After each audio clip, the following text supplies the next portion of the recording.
This clip is brought to you by SaveWithConrad.com.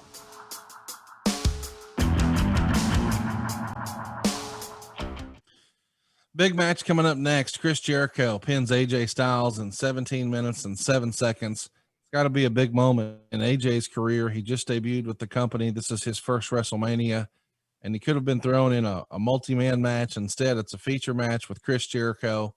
They get plenty of time, too. 17 minutes, 7 seconds. Styles gets a near fall with a springboard 450. He goes for a springboard moonsault, but Jericho pushes the ref into his path.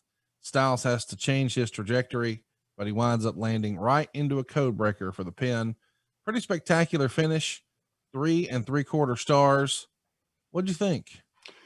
Well, I mean, you can't go wrong with putting Chris Jericho over in a WrestleMania match against anybody. I don't think anybody's going to look at you and go, why'd you do that? I would venture to say if you backed all the way up to the Royal Rumble, what if AJ, and I think that was our first sighting of him, correct, right? Right. The Royal Rumble. And we talked about this when we did that particular show. What if he would have went over? Right. And it was you just temporarily, for just a moment, moved Roman out of that spot. Because now AJ Styles, on his inaugural introduction to WWE, he wins the Royal Rumble. He goes out. What if he would have beat Triple H for that championship and gave him another 4 to 5 to 6 weeks to get ingrained in people's, psyche and, okay, find out who this guy is and what he can do and all those things. If you just took Roman, put him aside for a second, and let AJ get over till, say, SummerSlam, can you imagine how hot he would have been by SummerSlam? Now you have Roman Reigns challenge the new guy, the hot guy, the new babyface, AJ Styles, and screw him out of it. Now you've got that guy that you have today, Right? Conrad. You have the heel Roman, which I've said from day one, he should have been a heel all of this time. You would have been, by now, you would have had to have turned him babyface. Right. But man, he would have been red hot, and he wouldn't have been fighting all this backlash and all that. But anyway, that's Monday morning quarterbacking and booking. They tore the joint down. Everybody that watched that match enjoyed it. All the talent were by the monitors. It was an excellent match. I just think it was a little soon because Jericho's a guy that you could beat. Give him a microphone the next day. Yep. He'll make himself whole. He didn't need that win as much as I think AJ Styles could have used it. Do you think this is a case of Vince wanting to see, let's beat him, see how he reacts? Of course.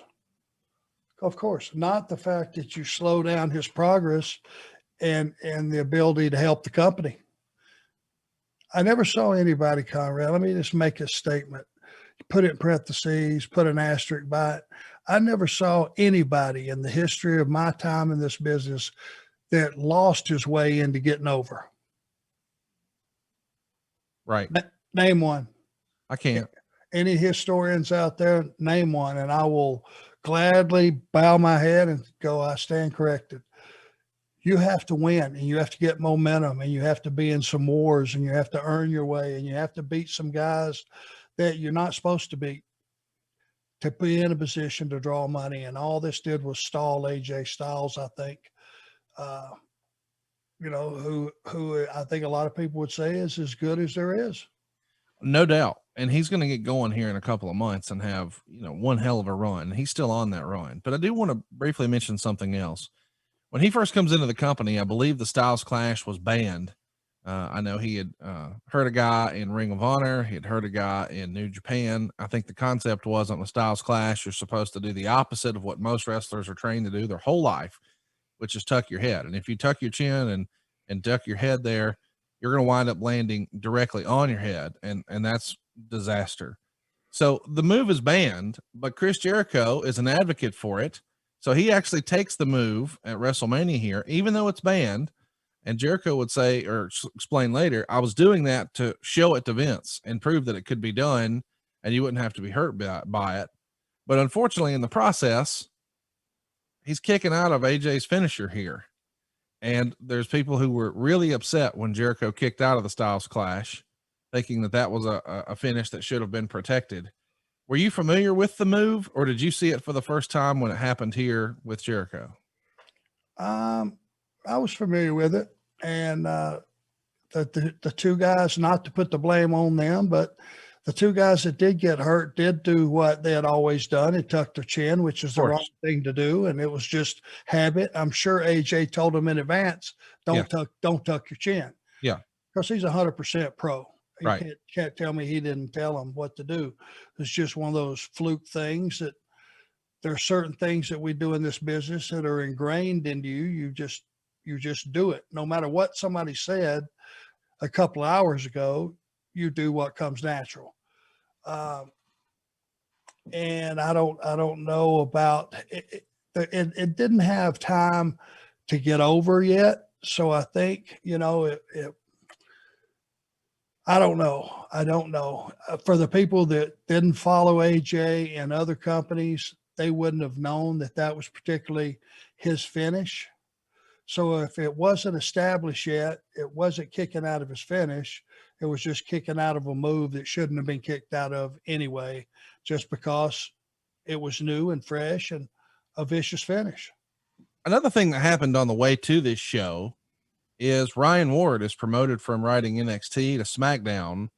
What did you think of working with Ryan? Did you have much time with him? That would be Gimmick Ray. And you know what that means, right? Gimmick Ray Mysterio. Yeah, I like Ryan. He along with Ed Koski, and Dave Kapoor, those guys have been around a long, long time, and they've earned their stripes, and they've certainly struggled to get ideas pushed through. And I was glad to see Ryan finally get a little bit of recognition. Let's talk a little bit about the folks who are coming back here. The Rock is going to be a part of the show. Steve Austin, Shawn Michaels, Mick Foley, and John Cena will all be on the show in some capacity, some way, shape, or form. Do you think over the years, perhaps the company has gone back to the legends too many times? I think sometimes we read criticism online that, hey, they're just so focused on showcasing the legends, they forget to actually build their current roster to that status. Would you agree, disagree, or on a big show like WrestleMania, is everything sort of out of the book? It's a double-edged sword. You want to give your fans and your viewing audience every possible positive thing you can give them. I think every superstar, every matchup, guys from the past that truly are gods in the wrestling industry. WrestleMania is the place to bring them. But if you do it at the expense of the new talent that you're trying to build, whether it be taking the spot away from them on the show or just something being way too lopsided, which we have a couple of instances of that on the show, I'm not sure it's a good thing. I'm a little bit, a double-edged sword on that. Certainly you can't say that you don't want a Shawn Michaels and a Rock, right, and Foley and Steve Austin. If somebody said, would you like them to be on WrestleMania? What, are you kidding me? Really? Of course. But then you got to break it down and figure out what they're going to be doing. And is it going to make them bigger stars than when they walked in the door that night? And is it going to be better for the show? A lot of things to, as you would say, unpack there. Hey, it's Conrad Thompson. Thanks for checking out the podcast here on YouTube. Be sure to hit the subscribe button and the notifications bell so you get a notice anytime we upload some new content. And go save yourself some money right now. If you're in a 30-year loan or you have credit card debt, it's not a matter of if I can save you money. It's a matter of how much. Find out right now for free at SaveWithConrad.com.